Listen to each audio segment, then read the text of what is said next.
Hi guys, Lindsay here with Storybook Family Farm.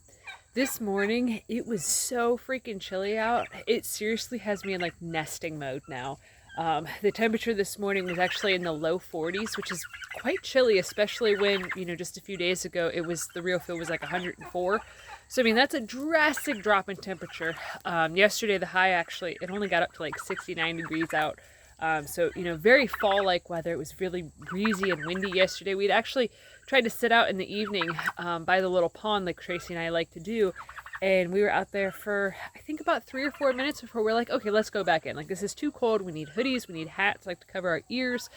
Both of us have very sensitive ears when it comes to the cold. So anyways, today I feel like in extreme nesting mode, which the last time that we had that big cold snap happen about 2 weeks ago, where it was around about the same temperature, it felt very much like fall. It kind of put me in the same state, so it's definitely a thing, like with biology or whatever, that every time the temperature dips down after a big heat wave, that it's kind of like a get ready for winter. So what I'm actually planning on working on today is kind of a sketchy project. So I'm going to flip you guys around so you guys can see what's going on here. So up in here, this windowsill here has been in really bad shape for God only knows how many years. So we had hoped to get it taken care of before winter had happened last year, but we obviously never got that far. There was too many projects and not enough time. So the last time that it got cold, I had actually wanted to take care of this project, but over in here, there was a massive yellow jacket's nest. So it was down in there. It actually took, I think it took 3 cans of like hornet and wasp spray down in that area to get them all dead. Yellow jackets are very, very mean. They will sting repeatedly and they bite. So it is extremely painful to get bit by them. And thankfully last time when I came up here, I literally had my crowbar, had my hammer in hand, climbed up on the ladder, and then that was when I realized that there was an awful lot of bees coming in and out of there right by my face. Thankfully, I did not get stung because yellow jackets, they're ones that will literally chase you down. The entire colony of them will and just try to murder you.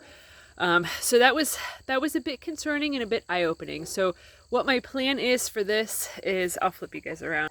So I'm planning on taking my crowbar in this area in here and cutting out and pulling out, and most of this is pretty much just, it's destroyed with water damage, termite damage, things of that nature.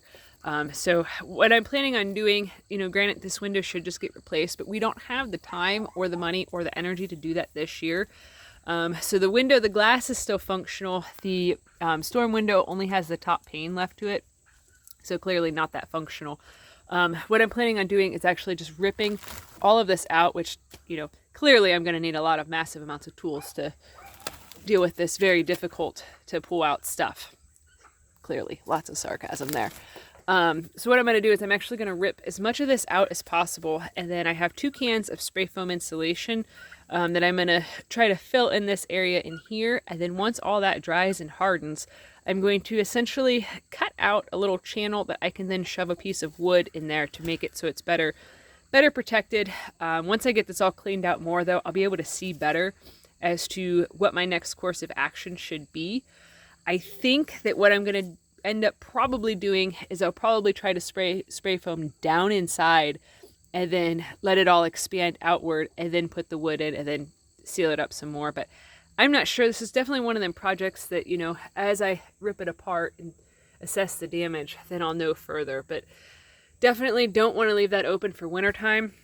This window is actually our bathroom window, and over the wintertime last year when we started getting a lot of wind, there was a terrible, terrible draft, as you could probably imagine, coming in from underneath of that window. So all around the window last year was very cold. The bathroom was very cold last year.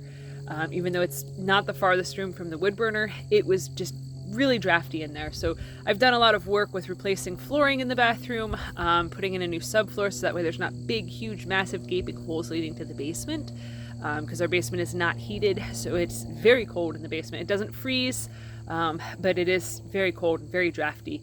So I've been working really hard on trying to basically all of the really drafty, cold, chilly areas of the house. I've been adding caulk, adding spray foam insulation, putting in more wood, doing different things like that to try to make it so the house is more comfortable this year than it was last year. Because last year, our house basically felt like we were just barely surviving in it. And I really don't want to go through another winter like that, especially when the previous winter when we were living in a camper was very much the same sort of vibe of just struggling to survive and make things work. This winter I want to basically feel like we're thriving and be in a place where I feel like I can actually relax in our own home without staring at the millions of projects that needs done. So it's been kind of interesting, the dialogue that Tracy and I have been having about reflecting back to this time last year compared to where we're at now. It's just very, very mind-blowing, which we'll, later on in this month, we're going to do an update of like the first year and a half, what all we've accomplished and stuff on the homestead.